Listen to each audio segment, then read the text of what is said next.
नमस्कार, स्वागत है आप सभी का। मैं हूं आपके साथ सपना नौवार। शुरुआत करते हैं बुलेटिन की। प्रधानमंत्री नरेंद्र मोदी ने आज राष्ट्रीय गीत वंदे मातरम के 150 वर्ष पूरे होने के उपलक्ष्य में आयोजित वर्ष भर चलने वाले स्मरणोत्सव का शुभारंभ किया है। इसी कड़ी में प्रधानमंत्री मोदी इंदिरा गांधी इंडोर स्टेडियम में राष्ट्रीय गीत वंदे मातरम के 150 वर्ष पूरे होने के उपलक्ष्य में आयोजित कार्यक्रम में शामिल हुए। मुख्य समारोह के दौरान देश भर के लोग सुबह करीब 9:50 पर वंदे मातरम के पूर्ण संस्करण का सामूहिक गायन किया। इस अवसर पर प्रधानमंत्री मोदी ने कहा है कि वंदे मातरम केवल एक गीत नहीं, यह भारत माता की आत्मा की अभिव्यक्ति है। प्रधानमंत्री ने इस अवसर पर एक स्मारक डाक टिकट और सिक्का भी जारी किया। यह कार्यक्रम 7 नवंबर 2025 से 7 नवंबर 2026 तक चलने वाले एक साल के राष्ट्रव्यापी स्मरणोत्सव का औपचारिक शुभारंभ है। इस राष्ट्रव्यापी स्मरणोत्सव का उद्देश्य भारत के स्वतंत्रता संग्राम को प्रेरणा देने वाले गीत वंदे मातरम के महत्व को नई पीढ़ी तक पहुंचाना है। एक साल के दौरान पूरे देश में विभिन्न सांस्कृतिक, शैक्षणिक और जन सहभागिता वाले आयोजन होंगे।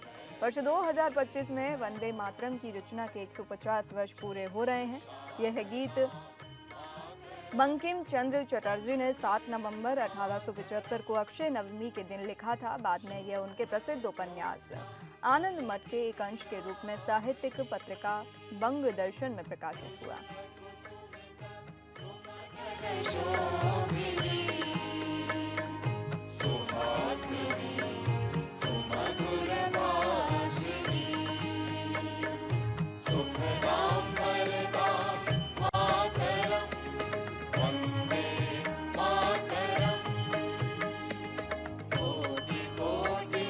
वंदे मातरम से जुड़ा एक और विषय है जिसकी चर्चा करना उतना ही आवश्यक है। आजादी की लड़ाई में वंदे मातरम की भावना ने पूरे राष्ट्र को प्रकाशित किया था, लेकिन दुर्भाग्य से 1937 में वंदे मातरम के महत्वपूर्ण पदों को उसकी आत्मा के एक हिस्से को अलग कर दिया गया था। वंदे मातरम को तोड़ दिया गया था, उसके टुकड़े किए गए थे। वंदे मातरम के इस विभाजन ने देश के विभाजन के बीज भी बो दिए थे। राष्ट्र निर्माण का ये महामंत्र, इसके साथ ये अन्याय क्यों हुआ, ये आज की पीढ़ी को भी जानना जरूरी है, क्योंकि वही विभाजनकारी सोच देश के लिए आज भी चुनौती बनी हुई है। बिहार में दूसरे चरण के मतदान के लिए सभी दलों ने अपनी ताकत झोंक दी है। दूसरे चरण में जनता को अपने पक्ष में करने के लिए पीएम मोदी ने औरंगाबाद में चुनावी रैली की। चुनावी रैली कर एनडीए प्रत्याशियों के लिए वोट मांगा। उन्होंने राजद कांग्रेस पर जमकर हमला बोला। पीएम नरेंद्र मोदी ने कहा कि मैं इस क्षेत्र की सभी महान विभूतियों को नमन करता हूं। अब तक के सारे रिकॉर्ड तोड़ दिए हैं। बिहार के इतिहास का अब तक का सबसे अधिक मतदान हुआ है। हमारी माताएं बहनें सुबह से ही कतार लगाकर खड़ी हो गईं। पहले चरण में करीब 65% मतदान हुआ। यह दिखाता है कि एनडीए सरकार की वापसी का मोर्चा खुद बिहार की जनता, युवा, महिला और किसानों ने संभाला है। पहले चरण के मतदान से स्पष्ट है कि बिहार के लोग अब किसी भी कीमत पर जंगलराज को लौटने देना नहीं चाहते हैं। बिहार का नौजवान राजद के झूठे वादों पर वोट नहीं दे रहा है। राजद ने झूठे वादों का भ्रम फैलाने की कोशिश की। इनके वादों पर खुद कांग्रेस को भरोसा नहीं है।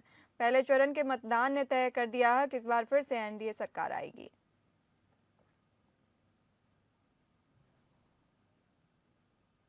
मोदी ने कहा था राम मंदिर बनेगा।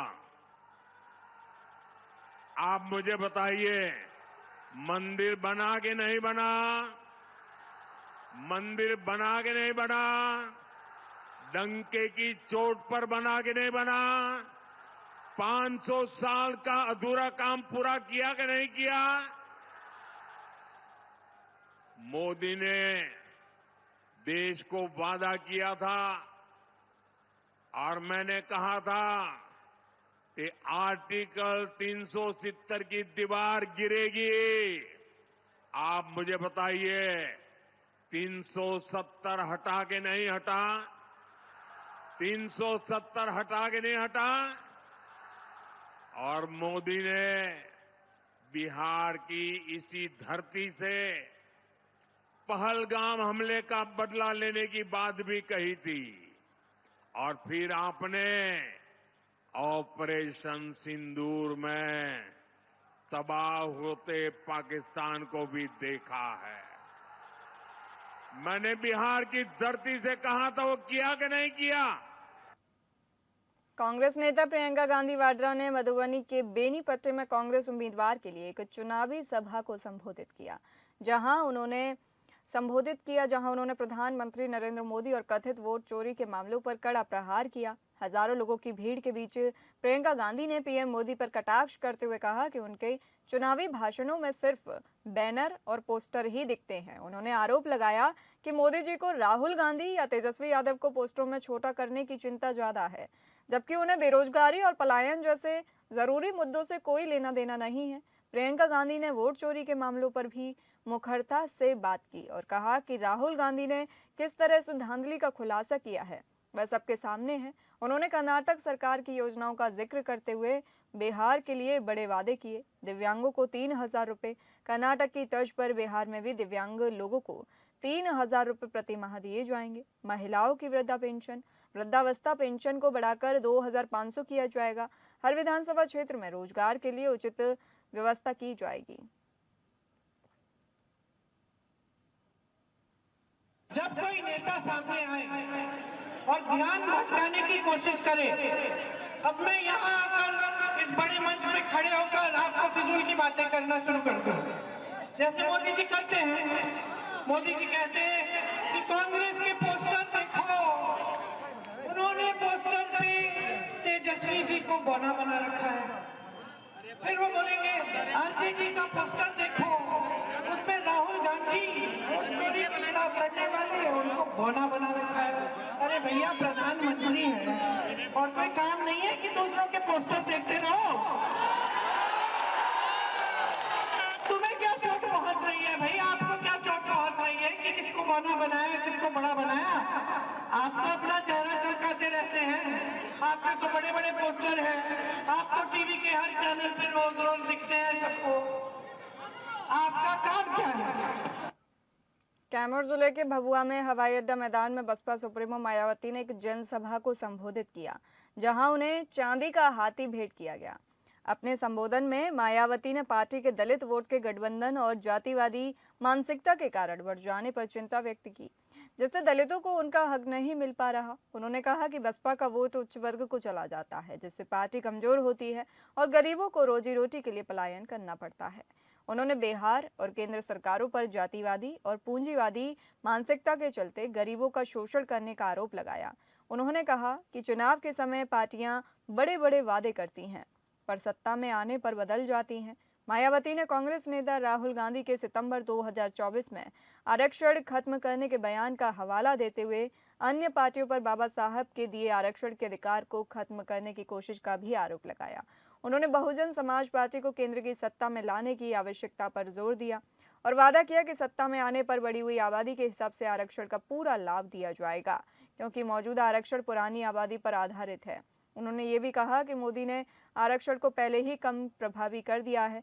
उन्होंने उत्तर प्रदेश में अपनी पिछली सरकार के कार्यों का उल्लेख किया, जहां उन्होंने गरीब भूमिहीन लोगों को सरकारी जमीन दी और स्थायी सरकारी गैर सरकारी नौकरियां प्रदान की। उन्होंने लोगों को अन्य पार्टियों द्वारा चुनाव के समय दिए जाने वाले थोड़े से पैसे के लालच से सावधान रहने को कहा। यहाँ आपके बिहार प्रदेश में हो रहे विधानसभा का आम चुनाव अकेले अपने बलबूते पर पूरी तैयारी व दमदारी के साथ लड़े और ये अकेले चुनाव लड़ने का फैसला हमारी पार्टी ने इसलिए लिया है क्योंकि गठबंधन के तहत चुनाव लड़ने के मामले में अभी तक के रहे अनुभव के मुताबिक हमने जिस भी पार्टी के साथ गठबंधन करके कोई भी चुनाव लड़ा है तो हमारी पार्टी का दलित बेस वोट तो एक तरफा गठबंधन की पार्टी को चला जाता है, लेकिन उस पार्टी के लोगों की जातिवादी मानसिकता के चलते उनकी पार्टी का अधिकांश वोट हमारी पार्टी को नहीं मिल पाता है। जेएनयू छात्र संघ चुनाव में लेफ्ट ने बम्पर जीत हासिल की है। सभी 4 पदों पर इस बार लेफ्ट ने बाजी मारते हुए जीत हासिल की है। पिछली बार भी सिर्फ एक पद को छोड़कर सभी पर लेफ्ट ने कब्जा जमाया था। इस बार के चुनाव में भी अखिल भारतीय विद्यार्थी परिषद लेफ्ट की गढ़ में सेंध नहीं लगा पाई है। जेएनयू छात्र संघ चुनाव में एनएसयूआई सहित अन्य छात्र संगठन भी मैदान में थे। प्रेसिडेंट पद के लिए लेफ्ट से अदिति मिश्रा ने जीत हासिल की। वहीं एबीवीपी से विकास पटेल दूसरे नंबर पर हैं। पीएसीए की शिंदे विजय लक्ष्मी तीसरे स्थान पर रहीं और एनएसयूआई के विकास से काफी पीछे रहे। उपाध्यक्ष पद पर भी लेफ्ट की के गोपिका ने जीत हासिल की है। इनके बाद विद्यार्थी परिषद की तान्या कुमारी दूसरे स्थान पर रहीं। वहीं एनएसयूआई के शेख शहनाबाद तीसरे स्थान पर रहे। जेएनएसयू चुनाव में जनरल सेक्रेटरी के पद पर भी लेफ्ट ने जीत हासिल की है। शुरुआत में अखिल भारतीय विद्यार्थी परिषद के राजेश्वर कांत दुबे आगे चल रहे थे, लेकिन बाद में लेफ्ट के सुनील यादव ने जीत हासिल की। संयुक्त सचिव पद के लिए वोटों की गिनती में लेफ्ट के दानिश अली ने जीत हासिल की। वहीं एबीवीपी की अंजू दमारा दूसरे स्थान पर रहीं।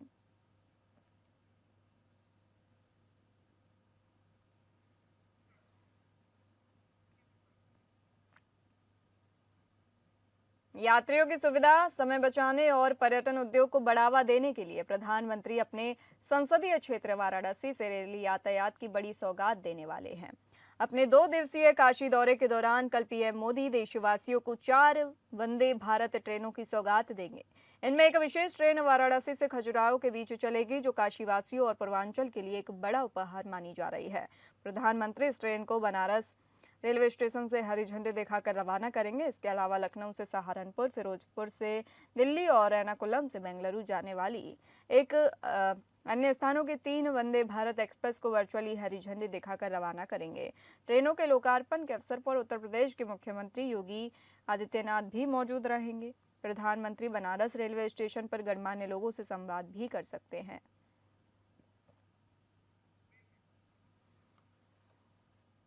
उत्तराखंड राज्य स्थापना के 25 वर्ष पूरे होने पर रजत जयंती उत्सव पर प्रधानमंत्री नरेंद्र मोदी करोड़ों की सौगात देंगे।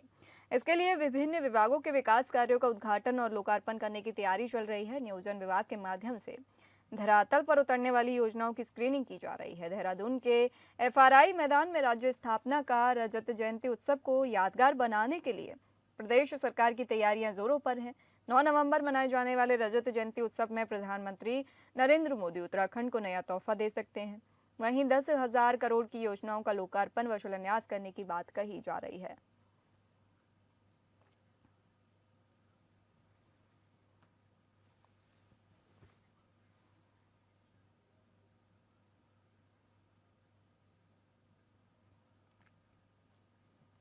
उत्तराखंड रजत जयंती पर विधानसभा में कांग्रेस के बर्ताव पर भाजपा ने सवाल खड़े किए हैं। भाजपा संगठन महामंत्री कुंदन परिहार ने कहा कि यह 2 दिवसीय सत्र था, जिसे सभी सदस्यों को अपने विचार रखने के चलते एक दिन और बढ़ाया गया, जिसमें उत्तराखंड के आने वाले वर्षों में विकास को किस तरह से गति दी जाएगी, यह चर्चा की जानी थी। लेकिन कांग्रेस का रवैया सत्र के दौरान नकारात्मक ही दिखा। उन्होंने बहुत ही भविष्य के विजन को नकार दिया।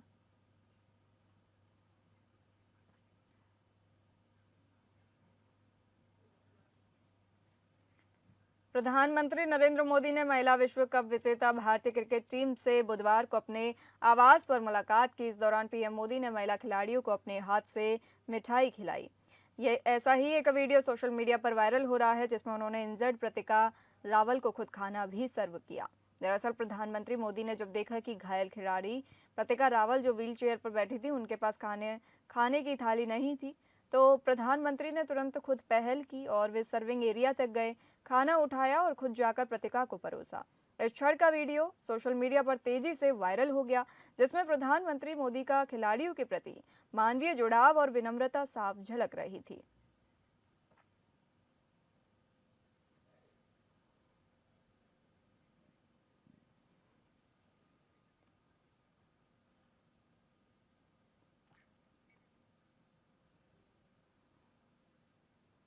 कानपुर के सियासी गलियारों में इन दिनों बीजेपी सांसद देवेंद्र सिंह भोले का मैं सबसे बड़ा बदमाश, मुझसे बड़ा कोई हिस्ट्री शीटर नहीं वाला बयान सुर्खियों में है। अब वह सीधे मुख्यमंत्री योगी आदित्यनाथ के दरबार तक पहुंच गया है। भाजपा के क्षेत्रीय अध्यक्ष प्रकाश पाल ने पुष्टि की है कि इस पूरे विवाद की रिपोर्ट प्रदेश संगठन मंत्री, प्रदेश अध्यक्ष और मुख्यमंत्री योगी आदित्यनाथ को भेज दी गई है। उन्होंने कहा कि यह बेहद दुर्भाग्यपूर्ण स्थिति है। पार्टी के नेता जनता के लिए आदर्श बने, एक दूसरे से नहीं लड़ें, विपक्ष से लड़ाई लड़नी है, आपस में नहीं। प्रकाश पाल ने साफ कहा कि प्रदेश नेतृत्व को सुझाव दिया गया है कि दोनों नेताओं को बुलाकर उनकी बात सुनी जाए और जो भी गलती पर हो उसे सख्त शब्दों में समझाया जाए। धमकी देना, मुझे गुंडा कहना, अपराधी कहना, तो मुझसे बड़ा कानपुर देहात में कोई बदमाश नहीं है। मैं हिस्ट्री सीटर हूँ कानपुर देहात का। कागज और कलम पुलिस का होता है। मेरे खिलाफ उसने मुकदमे लिखे, उसी सरकार ने खत्म किए। 13 मुकदमे लिखते ही पुलिस मेरे खिलाफ वादी बनती है। मैं धरना देता हूँ विपक्ष होकर के। समाजवादी पार्टी की सरकार होती है और मेरे खिलाफ मुकदमे लिखे जाते हैं, साथियों के साथ लिखे जाते हैं। आपने भी शायद अगर इसमें से कोई बच्चा हो उस समय का तो जानकारी होगी। मैं रात और दिन दिसंबर और जनवरी में बैठा था। सांसद जी आज मानते हैं कि मीटिंग आपको बीच में ही छोड़नी पड़ी, विकास मुद्दे पर चर्चा नहीं हो पाई, इसलिए छोड़नी नहीं पड़ी, स्थगित करनी पड़ी, इसलिए कि वो केवल और केवल उन बेईमान अपराधियों को बचाने के, अधिकारियों को बचाने के लिए आए थे जिनके संबंध मैंने मीटिंग में कहा। झारखंड पुलिस के मुखिया यानी डीजीपी अनुराग गुप्ता ने अपने से इस्तीफा दे दिया है, जिसे कल राज्य सरकार ने मंजूरी भी दे दी है। इसी के साथ उनकी जगह अब 1994 बैच की झारखंड कैडर की आईपीएस अधिकारी तदाशा मिश्रा को नया प्रभारी डीजीपी नियुक्त किया गया है। बता दें कि झारखंड में ये पहली बार है जब किसी महिला आईपीएस को पुलिस विभाग के सर्वोच्च पद की जिम्मेदारी सौंपी गई है। वहीं वो इससे पहले गृह विभाग में विशेष सचिव के पद पर कार्यरत थी।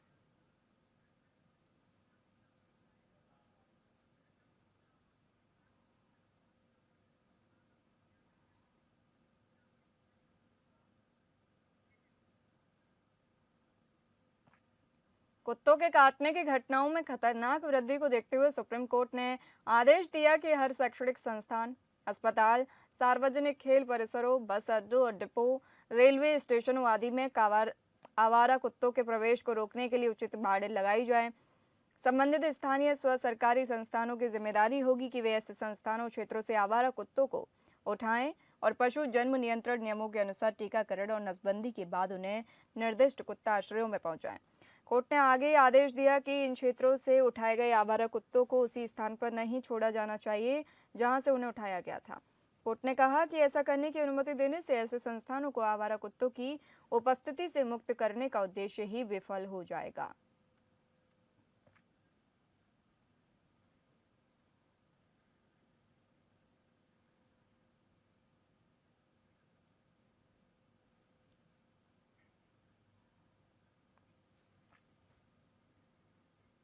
अमरोहा लोकसभा से पूर्व सांसद रहे दानिश अली को 2 व्यक्तियों ने सोशल मीडिया पर जान से मारने की धमकी दी है, जिसको लेकर कांग्रेस के पूर्व प्रदेश सचिव चौधरी शमीम अयूब ने अमरोहा पुलिस से शिकायत भी की है और पूर्व सांसद दानिश अली की सुरक्षा बढ़ाने और जल्द कार्रवाई करने की मांग की है।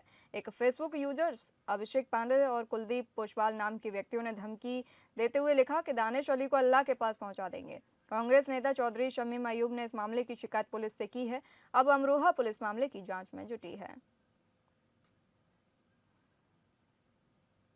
कुंवर दानिश अली जी को एक फेसबुक यूज़र है अभिषेक पांडे, दूसरा एक फेसबुक यूज़र है कुलदीप पोसवाल। इन दोनों लोगों ने एक तरीके से जान से मारने की धमकी पूर्व सांसद को दी है। अगर इस देश के और इस प्रदेश के अंदर इस तरह से अगर पूर्व सांसद भी सुरक्षित नहीं है तो क्या मतलब है कानून व्यवस्था का। मैंने इसी को लेकर, क्योंकि हमारे क्षेत्र के अमरोहा लोकसभा से वो सांसद रहे हैं और यहाँ पर क्षेत्र में लगातार आना जाना है, मैंने उसी को इस संबंध में मैंने माननीय श्रीमान डीजीपी महोदय से और अमरोहा पुलिस अधीक्षक महोदय से इसकी शिकायत की है और मैं ये मांग भी करता हूँ कि पूर्व सांसद माननीय कुंवर दानिश अली जी की सुरक्षा बढ़ाई जाए और उनकी सुरक्षा सुनिश्चित की जाए। शाहजहांपुर जिले के थाना परौर क्षेत्र में बदायूं जिले के उसावा कस्बे के किसान अरवेश यादव की गोली मारकर हत्या की गई थी। हैरानी की बात यह है कि घटना के समय किसान आरोपी का वीडियो बना रहा था। उसे अंदाजा भी नहीं था कि वह उसे गोली मार देगा। किसान के मोबाइल फोन में ही उसकी हत्या का वीडियो रिकॉर्ड हो गया। सोशल मीडिया पर यह वीडियो वायरल हो रहा है, जिसमें आरोपी युवक तमंचे से गोली चलाते हुए दिखाई दे रहा है। उसावा वार्ड नंबर 4 निवासी अरवेश यादव अपने खेत में बाजरा के पुआल बांधने गए थे। परिजनों ने बताया कि उनके खेत के पास ही खेत में कल्लू अपनी जमीन की मेड़ काट रहा था। इस पर दोनों के बीच कहासुनी हो गई। विवाद के बाद कल्लू धमकी देकर चला गया, लेकिन कुछ देर बाद वह अपने भाई सोनू और एक अन्य युवक के साथ बाइक पर वापस आया। इस पर अरवेश उसका वीडियो बनाने लगा। आरोप है कि इसी दौरान कल्लू ने ट्यूबवेल पर बैठे अरवेश को तमंचे से गोली मार दी।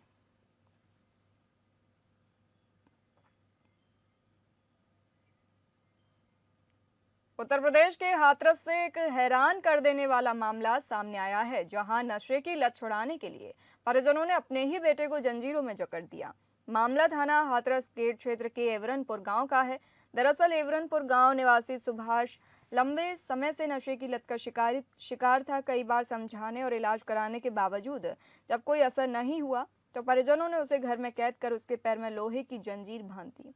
लेकिन सुभाष किसी तरह जंजीरों सहित घर से निकलकर बाजार पहुंच गया। बाजार में जब लोगों ने युवक के पैर में बंधी जंजीर देखी तो अफरा तफरी मच गई। आसपास के लोगों ने तुरंत पुलिस को सूचना दी। सूचना मिलते ही पुलिस मौके पर पहुंची और युवक को अपने साथ थाने ले जाकर जांच शुरू कर दी।